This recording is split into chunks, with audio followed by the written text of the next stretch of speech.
रावत और आप देख रहे हैं समाचार फॉरम। एक नजर आज की हेडलाइंस पर।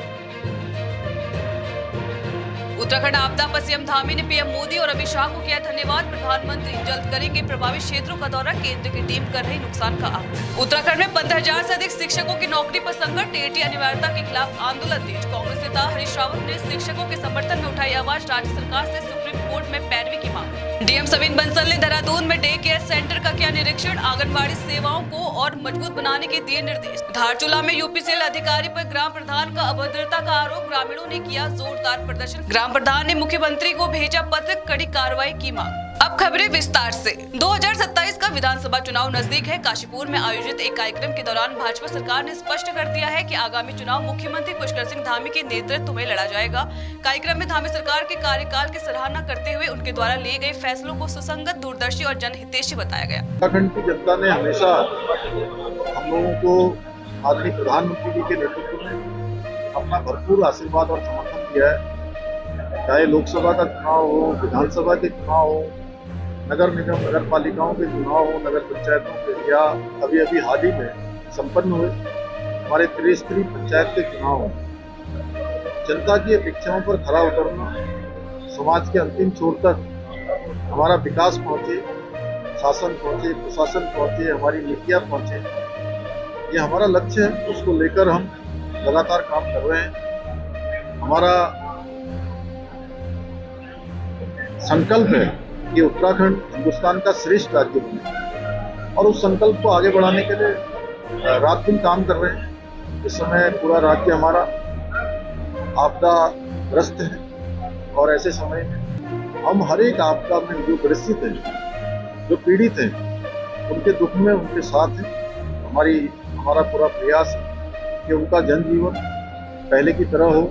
उत्तराखंड में हालिया आपदा को लेकर मुख्यमंत्री पुष्कर सिंह धामी ने प्रधानमंत्री नरेंद्र मोदी और गृह मंत्री अमित शाह का धन्यवाद किया। उन्होंने कहा कि हर संकट में केंद्र सरकार ने राज्य को पूरा सहयोग दिया है।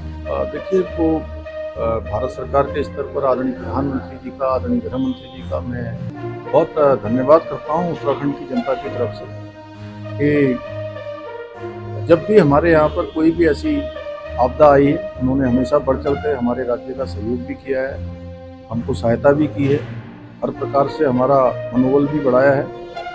और आदरणीय प्रधानमंत्री जी का आपदाग्रस्त क्षेत्रों का दौरा है, और हम सब उसकी तैयारी कर रहे हैं। आदरणीय प्रधानमंत्री जी आएंगे, निश्चित रूप से जो हमारे राज्य का ऐसा प्रत्येक जनपद इस आपदा में प्रभावित हुआ है, सभी का मनोबल भी बढ़ेगा।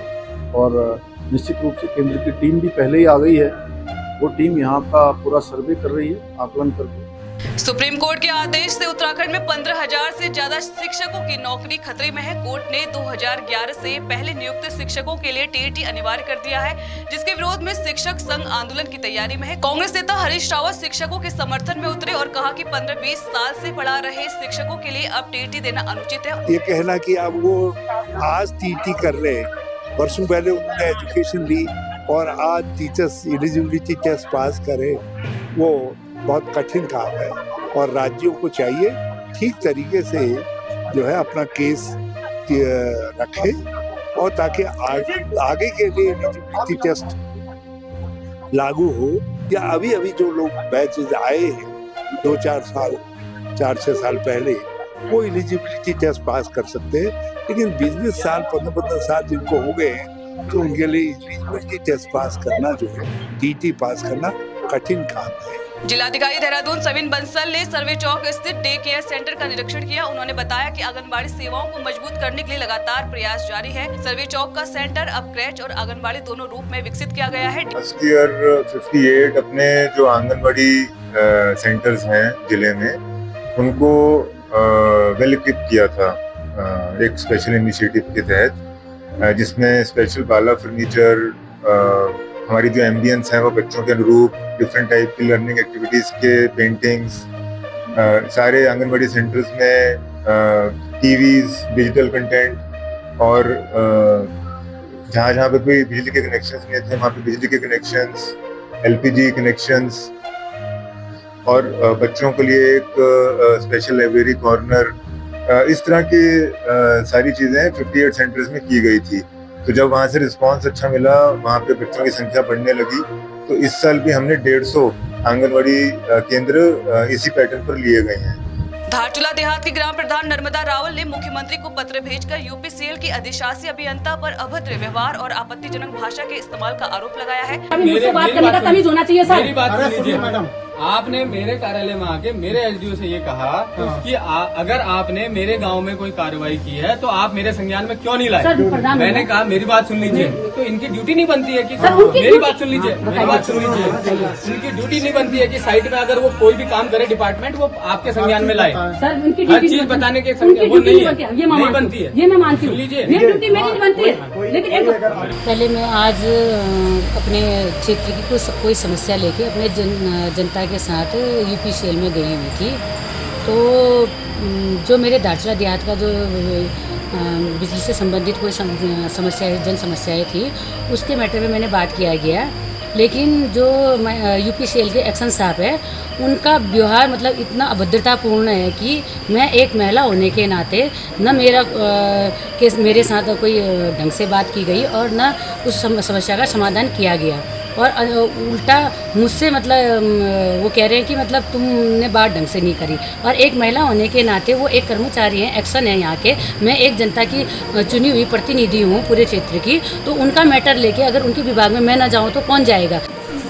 मैं जिला पंचायत सदस्य अभी गांव के कुछ मामले को लेके हमारे प्रधान जी धारचूला देहात के यहाँ पे आए हैं। तो यूपीसीएल धारचूला में तो एक कुछ मामला आया था कोई बिजली संबंधी, तो उसमें ये प्रधान जी जब विषय को लेके आए तो यहाँ पे जो कार्यरत हमारे एक्शन महोदय तो उनके द्वारा बिल्कुल प्रधान जी को नकारा गया, उनके साथ व्यवहार सही नहीं था।